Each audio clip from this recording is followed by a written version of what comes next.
तो दोस्तों अपनी जो क्लास रहेगी आज क्लास 4, जिसमें अपना जो चल रहा है ना वह चल रहा है व्यावसायिक सुरक्षा एवं स्वास्थ्य, जिसकी आज क्लास 4 रहेगी। और व्यावसायिक सुरक्षा एवं स्वास्थ्य की आज अंतिम क्लास है।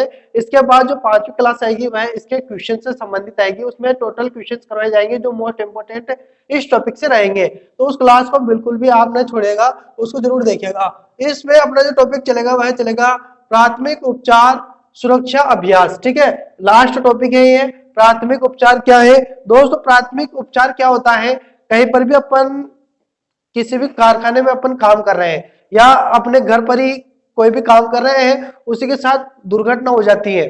ठीक है, कहीं पर भी कारखाना हो या घर पे हो, कहीं पर भी अगर दुर्घटना हो जाती है तो दुर्घटना होने के बाद हॉस्पिटल में जब अपन ले जाते हैं, उससे पहले जो घर पर जो अपन ट्रीटमेंट करते हैं, जैसे कि कहीं कहीं पर भी चोट लग जाती है तो घर पे ही अपना जो बॉक्स होता है उसको खोला और ट्रीटमेंट करने लग गए।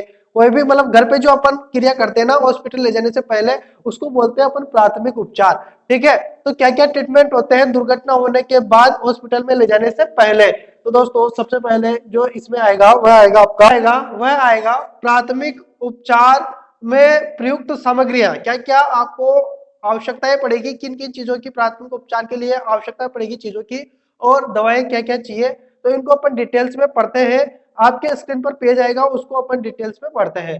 ठीक है, टिक्चर आयोडीन पहली सामग्री है, दूसरा है मर्क्यूरी क्रोम, तीसरा है बर्नॉल, चौथा है टिक्चर बेजिन, पांचवा डेटोल, दर्दनाशक औषधियाँ, बेहोशी दूर करने वाली औषधियाँ, पट्टियाँ, जालीदार कपड़ा, रुई, सेफ्टी पिन, कच्चा प्लास्टर, लकड़ी की छोटी पट्टिकाएँ, ग्लास, ड्रॉपर, कैंची, छोटा चाकू एवं नेत्र शोधन सामग्री, स्ट्रेचर इत्यादि। तो इन सभी की आवश्यकताएं पड़ती है सामग्री और दवाओं में। ठीक है, तो दोस्तों आपने डिटेल्स में पढ़ लिया होगा। अब अपन जो अपने दूसरे पर आते हैं वह है आपका दोस्तों प्राथमिक उपचार करते समय अपन को किन किन बातों का ध्यान रखना चाहिए, क्या क्या अपन को सावधानियां बरतनी चाहिए। एक तो ऐसा नहीं हो कि अपन उसकी जान ले ले, तो ठीक है गलत अपन उसके साथ इलाज कर ले तो फिर उसके लिए हानिकारक हो जाए, तो ऐसा काम नहीं करना।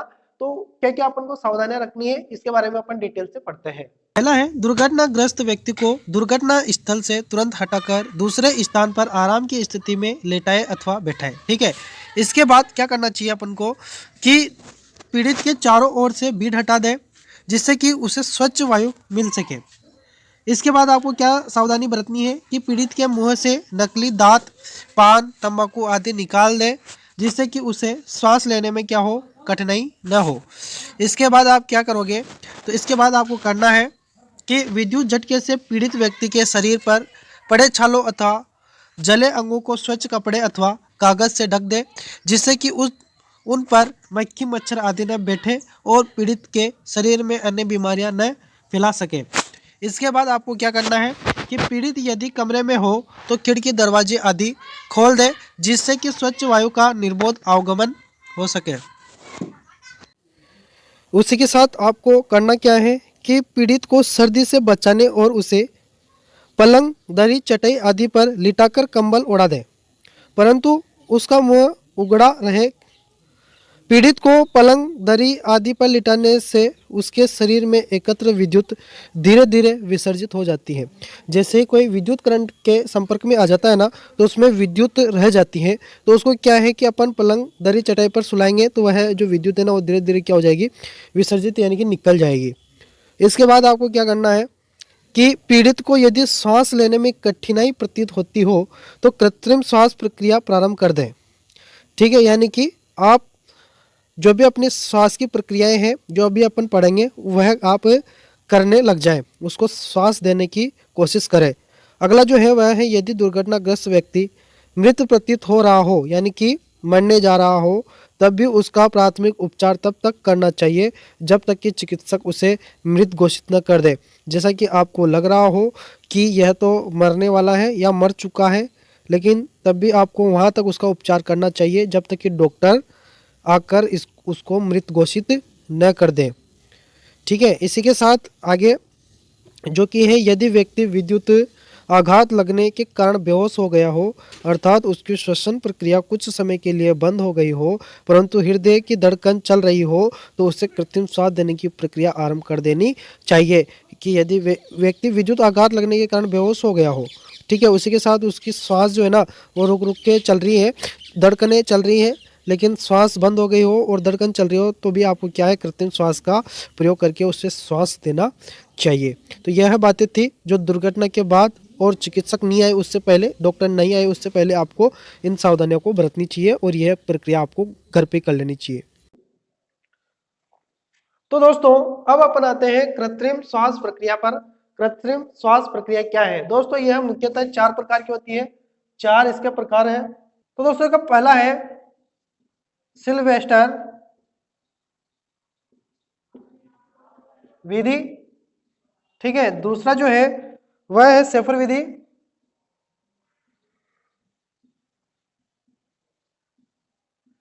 तीसरा जो है वह है आपका मुंह विधि, मतलब ये सांस देने की प्रक्रिया है ना, किसी की सांस रुक जाती है, दम घुटने लग जाता है, तो इस प्रकार से ये विधियां है। मुंह से मुंह विधि। आखिरी जो है कृत्रिम श्वास, कृत्रिम श्वास के द्वारा, ठीक है। तो यह आपके 4 ही प्रकार हो गए। इसके बाद इनको अपन डिटेल्स में पढ़ लेते हैं। यह 4 प्रकार है, इनको अपन डिटेल्स में अच्छी प्रकार से पहले सिल्वेस्टर विधि क्या होती है, शेफर विधि क्या होती है, मुंह से मुंह विधि क्या होती है और कृत्रिम श्वास के द्वारा विधि क्या होती है, इनको अपन डिटेल्स में पूरा पढ़ लेते हैं। तो आपको बताते हैं कि सिल्वेस्टर विधि होती क्या है। देखिए, जब व्यक्ति को क्या होता है कि जब व्यक्ति को सीने पर, ठीक है, सीने पर यानी कि छाती पर चोट लग जाए या छाले आ जाए, ठीक है, विद्युत संपर्क में आने पर या कहीं पर भी, मतलब इसको यहाँ पर ऊपर की तरफ चोट आ जाए, पेट की तरफ चोट आ जाए या छाले पड़ जाए, तो आपको सिल्वेस्टर विधि का प्रयोग करना है। सिल्वेस्टर विधि में क्या है कि व्यक्ति को पीठ के बल लेटाया जाता है, यानी कि जैसे कि आप देख रहे हैं इस प्रकार से लेटाया जाता है, पीठ के बल लेटाया जाता है। और उसी के साथ क्या करना है कि उसका सीना कुछ ऊपर उठा होता है, जैसे कि यहाँ से आपको क्या करना है, उसका सीने को कुछ ऊपर उठाना है, उठाया जाता है, और सिर कुछ नीचे हो जाता है, मतलब इस प्रकार से सिर जिसके नीचे तकिया नहीं होना चाहिए, इस प्रकार से आपको सुलाना है और आपको पीछे इस प्रकार से बैठ जाना है, ठीक है, आपको इस प्रकार से बैठ जाना है पीछे और इसके हाथों को इस प्रकार से आपको रखना है। फिर इसके बाद में आप क्या करोगे कि आगे बढ़ाकर फिर उन हाथों को इस प्रकार से फैला लोगे। तो ये 2 स्थितियां हैं, पहले आपको इस प्रकार उसको सुलाना है और इस प्रकार से हाथ, फिर उन हाथों को आपको ऐसे कर लेना है, ऐसे हाथ को करना है लंबा और वापस से समेटना है। तो यह प्रक्रिया आपको कितनी बार करनी है? तो यह प्रक्रिया आपको करनी है इस सिल्वेस्टर विधि में 10 से 12 बार करनी है 1 मिनट के अंदर, और जब तक नहीं करनी जब तक कि व्यक्ति वापस से श्वास लेना नहीं लग जाए, खुद से श्वास लेने नहीं लग जाए, तब तक यह प्रक्रिया आपको दोहरानी है। 1 मिनट में 10 से 12 बार आपको करनी है, ठीक है। तो इसमें आप इस प्रकार से करोगे, तो इस प्रकार से आप प्रयोग कर सकते हैं। यह है अपनी सिल्वेस्टर। सिल्वेस्टर में क्वेश्चन आपसे पूछा जाए किस प्रकार से सुलाया जाता है, तो सिल्वेस्टर पीठ के बल सुलाया जाता है और छाले कहाँ पड़ेंगे? पीठ और पेट और छाती पर, ठीक है, ऊपर की ओर। अब आते हैं अपन, अब बात करते हैं अपन शेफर विधि की। शेफर विधि में क्या होता है कि पीठ पर अगर छाले पड़े हुए हो, घाव अगर पीठ पर हो, तो उसको छाती के बल लिटाया जाता है। छाती के बल इस प्रकार से लिटाया जाता है। इस प्रकार से लिटाने के बाद जो उपचार कारक है, ठीक है, आप तो इस प्रकार से बैठेंगे और इस प्रकार से आप हाथ को यहाँ पर रखेंगे। इसके बाद आपको क्या करना है कि इस प्रकार से उंगलियों को अंदर की ओर इस प्रकार से घुसानी है। उसके बाद में नाक और मुंह क्या होना चाहिए? खुले होने चाहिए इस प्रकार से साइड में, है ना। तो अब आप दूसरी स्थिति में क्या करोगे? आप इस प्रकार से हाथ को वापस से छोड़ दोगे, मतलब आपको तोकना है, थोड़ा सा वापस से नीचे कर देना है, ठीक है। तो शरीर का भार हाथ की हथेली पर डाल देना चाहिए। तो इस प्रकार से आपको यह प्रक्रिया भी बार बार दोहरानी है। ये शेफर विधि की भी 10 से 12 बार आपको 1 मिनट में दोहरानी है, ठीक है। तो इस प्रकार से आप शेफर विधि से संबंधित क्वेश्चन इसी प्रकार से पूछे जाएंगे। किस प्रकार से आप सुलाओगे और कहाँ पर छाले? तो छाले पीठ पर पड़ेंगे और सुलाओगे किस ओर? तो पेट के बल, छाती के बल इसको सुलाओगे, ठीक है। तो अब आती है आपकी मुंह से मुंह में हवा बनना। तो आप सबसे पहले पीड़ित को इस प्रकार से सुलाओगे, ठीक है, पीड़ित को इस प्रकार से सुलाओगे और नीचे यहाँ पर छाती गर्दन के यहाँ पर इस प्रकार से तकिया रख दोगे, है ना। तकिया रखने के बाद आपको क्या करना है, इस प्रकार से आप खुद ही जानते हैं कि इस प्रकार से मुंह में क्या करेंगे, आप हवा भरोगे, ठीक है। यह प्रक्रिया में मुंह को साफ करके अच्छी प्रकार से और आपको खुद अपने मुंह से हवा भरनी पड़ेगी, ठीक है। यह प्रक्रिया आपको 1 मिनट में 10 से 12 बार करनी है, यानी कि 1 मिनट में आपको 10 से 12 बार इसको सांस देनी है, बाहर निकालनी है, सांस देनी है, ठीक है। इस प्रकार से आपको सांस देनी है इसको। तो यह है आपकी तीसरी विधि जो कि है मुंह से मुंह हवा भरना। अब आता है आपका कृत्रिम श्वास यंत्र द्वारा। तो दोस्तों कृत्रिम श्वास यंत्र यह है, आपके सामने चित्र है, यह वायु इनलेट डक्ट है, यह आउटलेट वाल्व है, यह इनलेट वाल्व है यहाँ पर, और ये वायु फिल्टर या वायु इनलेट डक्ट है यहाँ पर, और ये रबर का मास्क है, ठीक है। यहाँ से आप नाक के यहाँ लगाते हैं, ठीक है, यहाँ पर मुंह ढकते हैं इससे और यहाँ से इसको दबाते हैं अपन, रबर का वाल्व, ठीक है। और इसके बाद में हवा, तो यहाँ से हवा इनलेट होती है, अंदर जाती है, तो इसको तो अपन पुश करते हैं, दबाते हैं, और यहाँ पर इसको नाक के यहाँ लगाते हैं और यहाँ से दबाते रहते हैं। तो अपने क्या है कि ये अपना काम करता है। और ये इसको कितनी बार ऑपरेट करना चाहिए, आपको 15 से 20 बार इसको ऑपरेट करना चाहिए कितने 1 मिनट में, ठीक है। तो इस प्रकार से भी आप हवा दे सकते हैं। यह था अपना कृत्रिम श्वास यंत्र। तो दोस्तों इसके बाद अपन बात करेंगे पीपीई। पीपीई क्या होता है, इसका पूरा नाम क्या है? तो दोस्तों इसका नाम है पर्सनल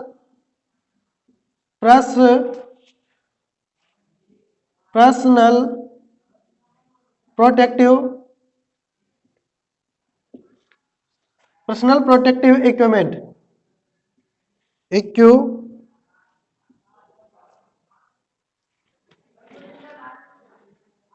पर्सनल प्रोटेक्टिव इक्विपमेंट, ठीक है। हिंदी में बात करेंगे तो वैयक्तिक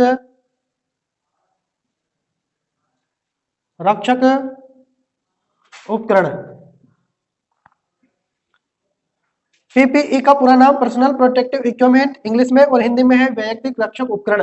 दोस्तों यह जो होते हैं ना पर्सनल प्रोटेक्टिव इक्विपमेंट, ये होते हैं कि अपने खुद की सुरक्षा के लिए जो अपने सेफ्टी जो होती है ना उनको बोलते हैं पीपीई किट, ठीक है। इसमें अपना हेलमेट, चश्मा, मास्क, ठीक है, और ग्लव्स, उसके साथ पैरों में जूते, इन सभी को मिलाकर ही पर्सनल प्रोटेक्टिव इक्विपमेंट बनते हैं। तो क्या क्या होते हैं पर्सनल प्रोटेक्टिव इक्विपमेंट और किसको कहाँ उपयोग में लेते हैं, इसको अपन डिटेल्स में पढ़ लेते हैं। तो पीपीई किट जो है ना ये इसमें आते हैं, जैसे कि एप्रन है, ये पहनने वाला सामने से, है ना। मशीन पर क्या ऑयल लगा हुआ रहता है तो आपके कपड़ों के नहीं लग जाए, इसलिए ऐसा इस प्रकार का पहना जाता है। ये चश्मा है और ये दस्ताने हैं। अब आगे अपन पढ़ते हैं सभी के बारे में। तो मेन है आपका सिर की सुरक्षा के लिए आपको क्या क्या पहनना है। सिर की सुरक्षा के लिए सुरक्षा हेलमेट, एयरनेट, बम और कैप, तो यह आपको सिर की सुरक्षा के लिए पहनना है। श्वसन की सुरक्षा के लिए आपको क्या पहनना है, यानी कि सांस लेने में आपको तकलीफ हो रही तो आपको क्या पहनना है, गैस रेस्पिरेटर पहनना है, धनात्मक दाब शक्ति रेस्पिरेटर पहनना है, या स्वचालित श्वसन उपकरण आदि, ठीक है। ये मास्क वास्क भी इसी में आ जाते हैं। इसके बाद आँख की सुरक्षा के लिए आपको सुरक्षा चश्मा पहनना है या हस्त स्क्रीन पहनना है, हस्त स्क्रीन चश्मा पहनना चाहिए, ठीक है। तो ये आँख की सुरक्षा के लिए है। चेहरे की सुरक्षा के लिए फेस शील्ड एक ट्यूब आती है वो लगानी चाहिए, ठीक है।